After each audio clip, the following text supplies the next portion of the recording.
안녕하세요 여러분, 오랜만에 인사드리는 경제방앗간입니다. 잘 지내셨죠?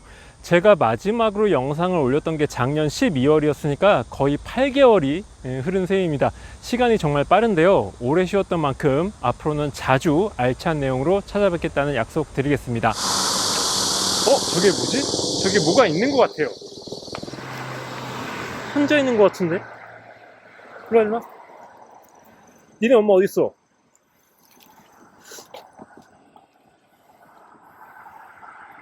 아, 이거 키울 수도 없고.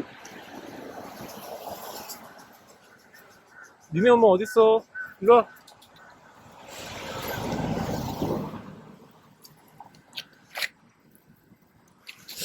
이거 그냥 떠돌이 강아지가 난 새끼 같은데? 주인이 없는 것 같은데?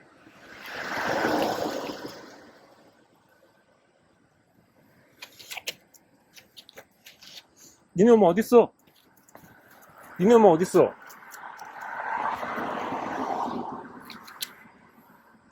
아, 너무 귀엽다.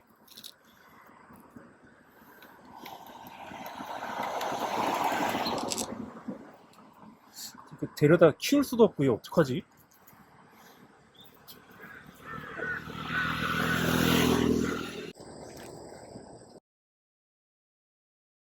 드디어 한강에 도착을 했습니다. 자, 여러분, 세계에서 가장 안전한 투자 대상이 뭐라고 생각을 하시나요? 어떤 사람은 미국 달러라고 할 거고, 어떤 사람은 일본 엔화라고 하겠죠. 그리고 또 어떤 사람은 서울 강남의 부동산이라고 할지 모릅니다. 하지만 미국 국채만큼 또 안전한 투자처는 없을 겁니다. 미국 국채란 게 뭐냐? 간단합니다. 미국 정부가 발행을 해서 상환까지 약속해주는 채권이에요.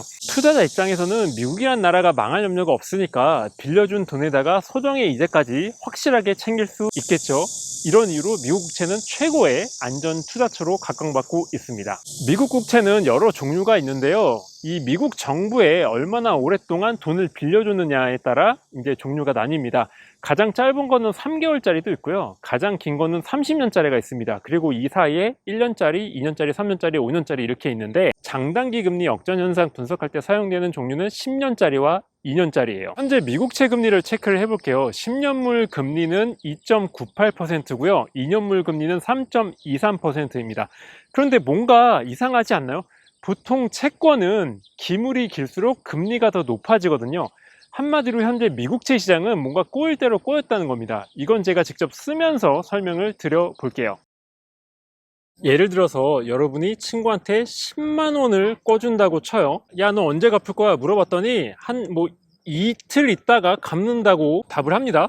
그럼 여러분은 10만 원을 갚을 때 이자를, 아무리 친한 친구 사이지만 이자를 받을 생각이 있어요. 친구 사이 한 2,000원이나 3,000원을 플러스해서 나한테 내놔라, 이렇게 요구를 하겠죠. 그런데 야, 나 요즘 상황이 좀 그래서 당장 갚기 힘들고 1년 있다 갚을게 라고 답을 했다고 칩시다.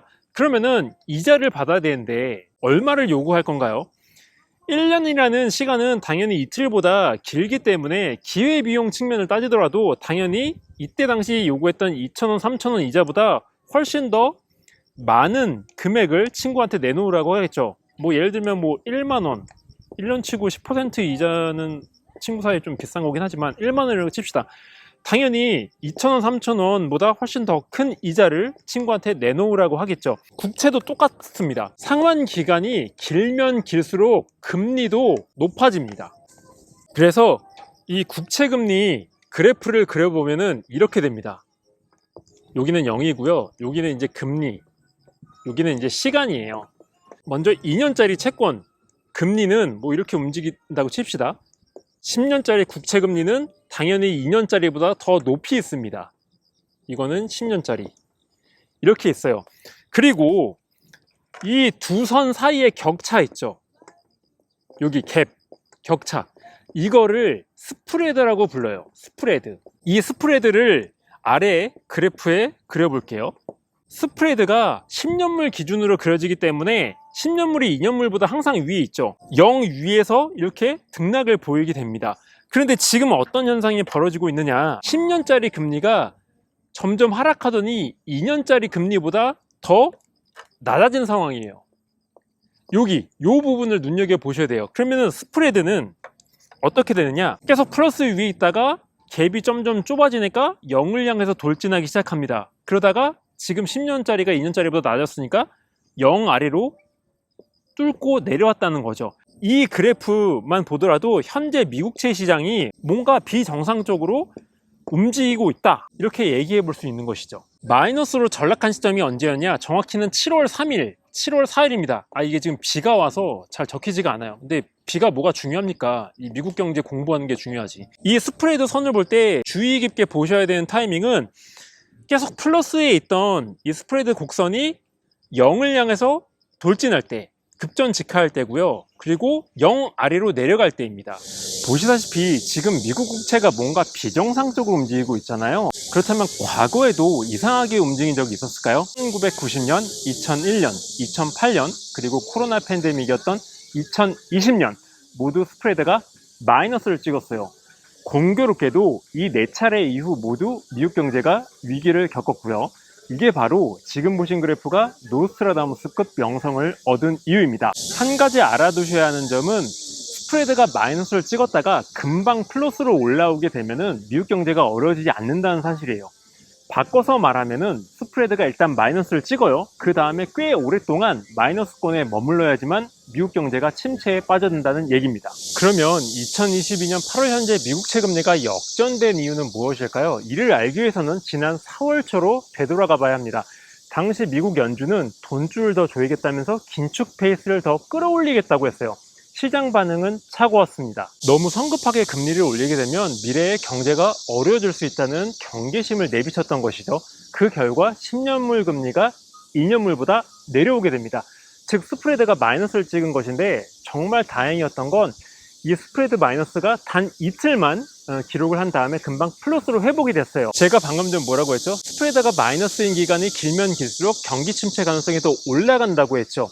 따라서 지난 4월 달에는 미국 경기 침체 가능성이 그다지 큰 주목을 받지 못했습니다. 하지만 지금은 상황이 180도 달라졌습니다. 스프레드 마이너스 현상이 무려 한 달 넘게 지속이 되고 있으니까요.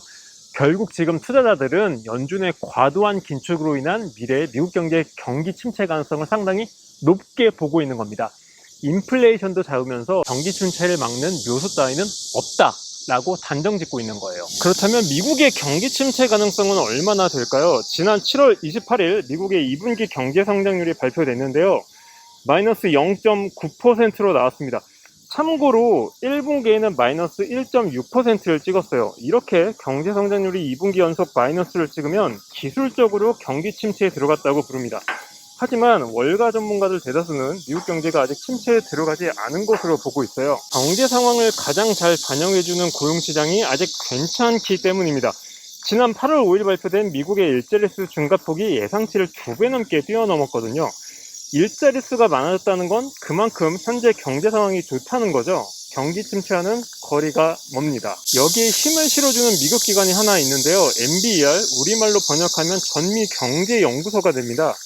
이 기관이 중요한 이유는 미국 경제가 침체에 빠졌는지를 공식적으로 판단하는 유일한 기관이기 때문에 그렇습니다. 2001년, 2008년, 그리고 2020년에 발생했던 모든 경기 침체 구간은 바로 이 기관이 선포를 한 거예요. 그런데 아직 이 기관이 조용합니다. 결국 고용시장 그리고 NBER의 태도를 종합해보면 미국 경기 침체 가능성은 별로 높아 보이진 않는 거죠. 그러나 이게 끝이 아닙니다. 여기서 끝날 거였으면 한강에 나오지도 않았을 거예요. 여전히 금리 역전 현상이 유지되고 있다고 말씀을 드렸죠. 이 얘기는 먼 미래에 미국 경제가 위험해진다는 뜻이에요. 다시 쓰면서 설명드리겠습니다. 지금 연준의 머릿속에는 온통 인플레이션밖에 없어요. 그런데 지금 인플레이션이 높아지고 있죠. 그러면 연준 입장에서는 금리를 역시 올려야 됩니다. 유일한 걸림돌이 경기 침체, 경기 둔화예요. 경기가 둔화되는데 연준이 금리를 올리는 것은 자살행위나 마찬가지입니다. 하지만 천만다행으로 고용시장 동향이 꽤 괜찮은 걸로 나왔어요. 그러면 연준은 어떻게 할까요? 아싸라비아 와우 하면서 기존에 해왔던 대로 기준금리를 계속 올릴 수 있겠죠. 언제까지? 인플레이션을 잡을 때까지 계속 올릴 수 있게 된 겁니다. 그런데 금리를 계속 올리는 와중에 취업자 수나 뭐 실업률이나 이런 데이터가 이상하게 나오면은 연준은 어떻게 될까요? 옴짝달짝 할 수밖에 없어요. 왜냐면 경제가 어려운데 금리를 올린다? 이거는 어불성설이거든요. 아무리 인플레이션을 때려잡는다 쳐도 실물 경제에 끼치는 영향력을 고려한다면 금리를 더 이상 인상할 수 없게 됩니다. 오히려 물가가 어느 정도 잡힌다고 치면은 금리를 동결하거나 오히려 내려볼지도 몰라요. 채권 투자자들은 다 이런 시나리오를 예상을 하고 있는 겁니다. 인플레이션이 고공행진을 벌이고 있어요, 현재. 그러면 연준은 금리 인상을 가속화하겠죠. 지금도 그러고 있고, 그 다음에 인플레는 잡을 수 있어요. 경기 둔화 가능성은 자연스레 올라가게 됩니다. 금리를 올리니까. 그렇다면 어느 순간부터 연준의 포커스가 인플레에서 경기 둔화로 바뀌겠죠. 이는 결국 통화 정책이 금리 인상에서 인하로 바뀐다는 걸 의미를 하죠. 이것은 결국 채권 시장에서 장기 채권 금리 하락을 의미를 합니다. 당연히 채권 투자자들은 10년물 장기 채권이니까 10년물을 앞다퉈 매수를 하게 되고, 그 결과 지금 우리가 보고 있는 10년물 금리가 2년물보다 더 낮아지는 기현상을 목격을 하게 된 것이죠. 이게 바로 지금 우리가 목격하고 있는 미국채 장단기 금리 역전 현상의 진실입니다. 덧붙여서 주의할 점 두 가지가 있는데요. 첫 번째는 경기 침체 발생 시점입니다. 금리가 역전됐다고 해서 미국 경제가 당장 내일 아침 어려워지진 않습니다. 그렇다고 아주 먼 미래, 예를 들면 10년 있다가 어려워지는 것도 아니에요. 정확히 몇 년, 몇 개월 뒤에 미국 경제가 어려워진다, 이런 공식 같은 거는 없습니다. 1978년 이후 사례만 따져봤더니 대략 1년 뒤에 미국 경제가 어려웠다는 결과가 나옵니다. 지금 사례에 적용시켜 본다면 대략 내년 7월, 8월에 미국 경제가 위기에 빠진다 결론을 내릴 수 있죠. 물론 어디까지나 이론적인 얘기고요. 두 번째 주의할 점은 금리 역전 현상이 해소되는 경우입니다. 10년물 금리가 2년물보다 올라오게 되면은 스프레드도 역시 플러스로 전환이 되겠죠. 그러면 미국 경제가 이제 어려워지지 않겠구나 라고 생각할 수 있어요. 그런데 이거 절대로 아닙니다. 일종의 신문과 같다고 보시면 돼요. 과거에 일어난 사건들은 그대로 박제가 돼서 신문에 기록으로 남죠. 우리가 아무리 애를 써도 과거에 일어난 일들은 바꿀 수가 없어요. 스프레드도 마찬가지여서 일단 한번 마이너스에 꽂힌 다음에 꽤 오랫동안 마이너스권에 머물게 되면은 다시 플러스로 전환이 되더라도 이거는 우리가 바꿀 수 없다는 뜻입니다. 즉 미국 경제가 어려워질 가능성은 그대로 남게 된다는 뜻이에요. 지난주 수요일에 발표된 7월달 소비자 물가 상승률이 예상치를 미달했다는 점도 체크해 볼 필요가 있습니다. 이제 인플레이션의 거의 정점에 다다른 게 아니냐라는 낙관론이 힘을 얻기 시작한 거죠. 이렇게 되면 연준 입장에선 금리 인상을 가속화할 이유가 사라지게 되는 것이죠. 발표 당일 금리 인상이 쥐약으로 작용했던 미국 기술주, 성장주가 급등한 이유도 바로 이 때문입니다. 반면 채권 시장은 조금 애매한 반응을 보였어요. 금리 인상 가능성이 좀 둔화됨에 따라서 10년물 또 2년물 스프레드는 조금 올라가는 모습을 보이는데요. 하지만 스프레드가 여전히 마이너스권에 머물러 있고 이미 10년물 금리가 8월 초부터 완만하게 올라오고 있었다는 사실은 연준이 이번 발표와는 상관없이 꾸준하게 금리 인상을 해나갈 것이다라는 점, 이에 따라서 미국 경기 침체 확률은 하나도 줄지 않았다라는 투자자들의 우려를 반영해준다고 할 수 있습니다. 자, 오늘 내용을 요약해 드릴게요.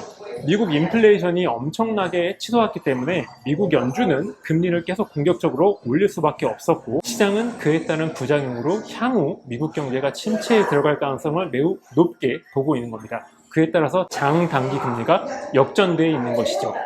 이게 바로 지금 현재 미국 경제를 이해하는 핵심 키워드입니다. 오늘 내용은 여기까지고요. 저는 다음에 알찬 내용으로 찾아뵙겠습니다. 여러분 감사합니다.